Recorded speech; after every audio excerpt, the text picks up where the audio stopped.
Hey everyone, hello from the woods of Georgia.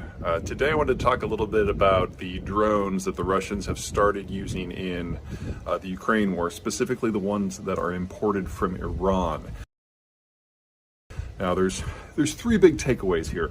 Number one, we're now getting a front row seat to find out just how collapsed the entire industrial base in the Russian system is. This at one point was the second most powerful manufacturing power in the world at the height of the Soviet Empire in the 1960s. And now they are reliant upon what are basically flying mopeds from a country that has been under sanctions for 30 years and is a technological leader in nothing. It would be very easy in the West for us to retrofit a third-grade auto facility to produce things like this, and the Russians clearly cannot do it themselves, not at scale individually. And when you look at some of their advanced weapon systems that we've all been hearing about for years that at least on paper look really good, the Russians have had to hand make some of the new fighter bombers to the tune of one a year because that's all they can manage. So getting dozens and maybe even hundreds of drones from the Iranians all of a sudden is one of their more viable options for resupply. And that's kind of embarrassing. Second, the problems have a problem with leverage. Now, in the ongoing American-Iranian saga, the two sides don't get along, they haven't for a long time, but the Iranians have always kind of reserved the right to bring the Russians into the mix in order to disrupt things. And the Russians have always stuck their nose into relations between the Americans and the Iranians whenever it looks like the two of them might actually get along for a change in order to keep that alive. All of a sudden, it's Iran that has all the leverage because, yes, the Iranians are providing weapons to Iran, to a country that honestly should not have a problem making these themselves. But the question is, how do you compensate the Russians for them? And the best guess from what we've seen so far is the Russians have promised to launch a satellite for Iran, which, these drones go for about 20 grand a pop. So paying for a few dozen to a few hundred drones with a satellite launch to give Iran a fundamentally new capacity, wow, that is not an equitable trade, but it's really all the Russians have on offer. What else are the Russians going to send Iran? Oil? Please. Third and finally, there's the question of war crimes.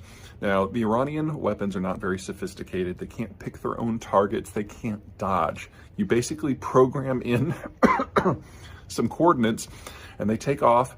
They fly at a relatively stable altitude and they basically go in a straight line from the point of launch to the point of detonation, which means that every single thing that the Russians hit was either something they were aiming for specifically or something that just happened to get in the way because it was too tall. So usually the former rather than the latter. And because these things move so slowly, only about 60 to 100 miles an hour, and because they're so loud, then they can be downed by a small arms fire, the Russians have been launching them in groups of at least 6, sometimes is up to 20, just to make sure that at least one of them gets to the end location. Look at the targets that the Russians have been choosing. Glass bridges, power plants, apartment blocks, things that are absolutely 100% not military targets. That tells us two things. Number one, they're not just deliberately committing war crimes, they're programming those same coordinates in 5, 10, 20 times to make sure they hit the target, which is about as deliberate as war crimes can get. Second, there are almost no reports of the Russians targeting military targets. Now, military targets evolve, and so in order to hit a building that has what you want, you need some intelligence. That's probably why the Russians aren't going after them, because they have none. Their satellite reconnaissance is not working, or at least it's not being communicated to the people who are launching these assaults. They don't have fighter or reconnaissance plane cover at all. And their drones aren't good enough with optics and range to provide them with the basic information they need for military targeting. So all that's left is civilian targeting. Now, for the Ukrainians, this is the best and the worst of all worlds. The worst is obvious. What's vulnerable are buildings that are of civilian make that, can't move, and they're the same thing every day. On the good side, it does mean that any logistical depots that the Ukrainians have are, I don't want to say immune to Russian assaults, but heavily resistant because the Russians are demonstrating they don't have sufficient battlefield logistical intelligence to even provide some base targeting profiles. That would seem to suggest that at least for the remainder of this year and maybe into the first quarter of next year, that Ukraine absolutely has flipped the balance of forces when it comes to deep strike options, despite the fact that it still doesn't have nearly as much heavy equipment or aircraft as the Russians have. The Russians are just unable to leverage what they have, assuming it works at all.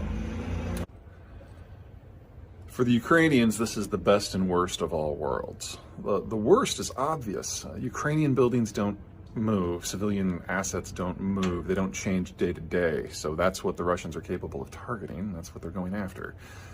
On the best, military equipment does move. What logistical depot or arms depot is important one day is not necessarily important the next. And that requires actual intelligence to provide the targeting coordinates that the other side needs in order to mess up your military operations.